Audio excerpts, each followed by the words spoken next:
Cleopatra was a queen with many stereotypes. Some say she was an evil character who got away with murder.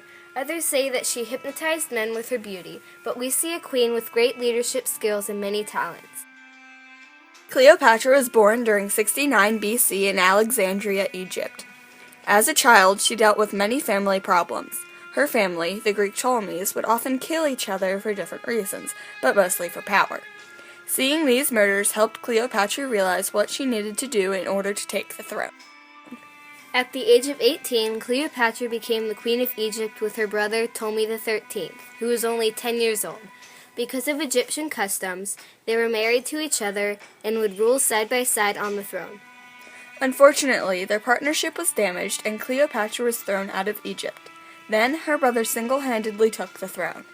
Soon, Cleopatra heard that Julius Caesar was to arrive in Rome. Caesar was the most powerful man in Egypt, and he came to take Alexandria.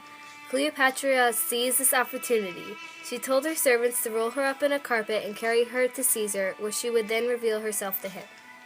This was the beginning of a love story. Caesar was 52 and Cleopatra was only 20. Many people think that it was Cleopatra's beauty that drew in Caesar, but it was her intelligence and personality that awed him. Together, Cleopatra and Caesar ran into Alexandria and went to war with her brother, Ptolemy XIII. They ended up winning because Ptolemy drowned in the Nile River due to being weighed down by his heavy gold armor. Cleopatra then took back the throne. Cleopatra and Caesar took a cruise on the Nile together, and they even had a baby named Ptolemy Caesar. This shocked the people of Rome, for Caesar already had a wife. Ooh!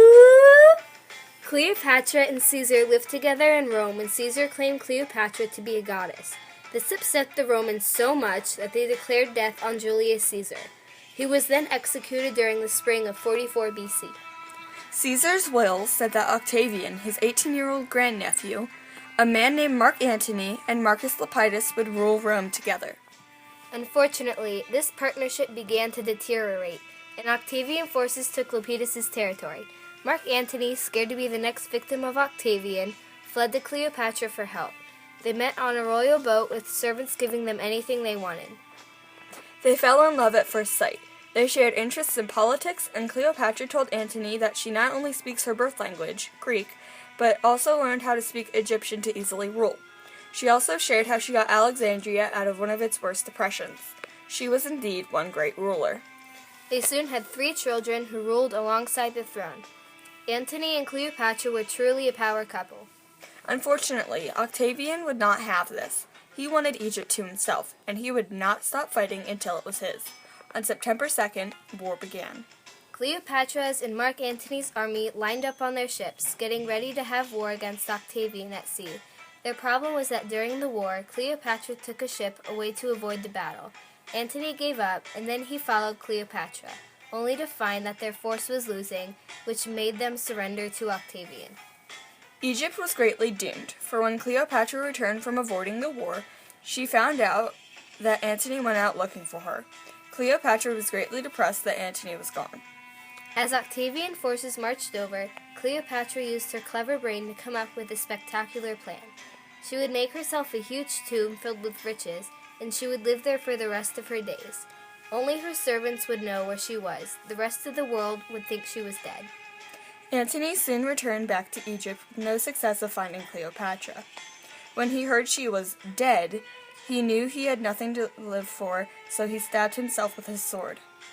Once the servants saw and heard that Antony was dead, they reported to Cleopatra immediately, carrying Antony's dead body to her. Cleopatra was filled with regret. Knowing Cleopatra, she was not going to let Octavian beat her. Cleopatra locked herself in her tomb with 3 other servants, and she put a snake to her body. The snake bit her, and as the venom sank in, Cleopatra died. Cleopatra is thought to be just another pretty face in history. Not many people really know of how intelligent she really was. The same concept applies to Marilyn Monroe. She was perceived as a dumb blonde, even though she had an IQ of 168, which was 4 higher than Albert Einstein's. Both characters had their intelligence overlooked by the world, which is too focused on their beauty and appearance. In modern day, Cleopatra is perceived to be a cruel, seducing, and flamboyant person. An example is from Katy Perry's Dark Horse music video.